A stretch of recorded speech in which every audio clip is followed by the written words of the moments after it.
Hello friends, আপনাদের মধ্যে যারা আগরতলার আশেপাশে জায়গা কিনতে চান তাদের জন্য আজকে আমি একটা নতুন প্লট নিয়ে এসেছি। এটি হচ্ছে আপনার চানমারি এলাকার এই মুক্তিপল্লীতে। এখানে টোটাল জায়গার পরিমাণ হলো 5 গন্ডা। এই 5 গন্ডা যে লোকেশনটা, এখানে যাওয়ার জন্য একটি চওড়া রাস্তা আছে। আপনি এসইউভি নিয়ে সেখানে ঢুকতে পারবেন।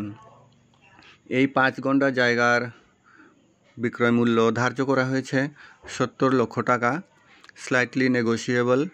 আপনারা যদি চান তাহলে স্ক্রিনে দেওয়া নাম্বারে কল করে আমার সাথে যোগাযোগ করুন, আমি জায়গাটি ভিজিট করার ব্যবস্থা করে দেব।